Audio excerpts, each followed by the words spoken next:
जय जगन्नाथ। आज आम सिंपल इंटरेस्ट डिस्कसन करवा जहाँकि Odisha all competitive exam helpful हेबो।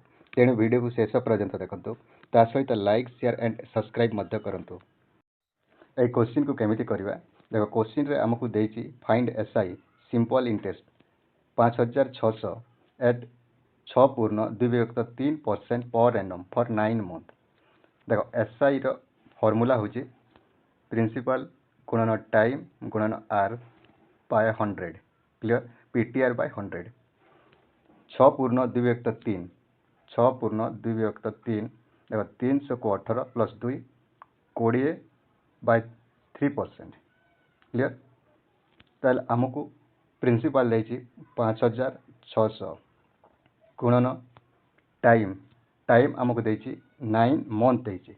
जदि ईयर करवा ताल 1 ईयर को 12 मंथ बाय 12 लिखि परिबा गुणन रेट आमको देछि 20/3% क्लियर गुणन 1/100 लिखि परिबा बुझा गला। देखो 2टी 0 कटि जीवो चेयर रे काटिले चेयर 5 20 चेयर 3 12 देखो 3 3 9 9 कटि जीवो ताले 56 गुणन 5 500 को 30 3 रहिला 5 5 25 3 की 28 280 ऑप्शन डी हेबो करेक्ट आंसर।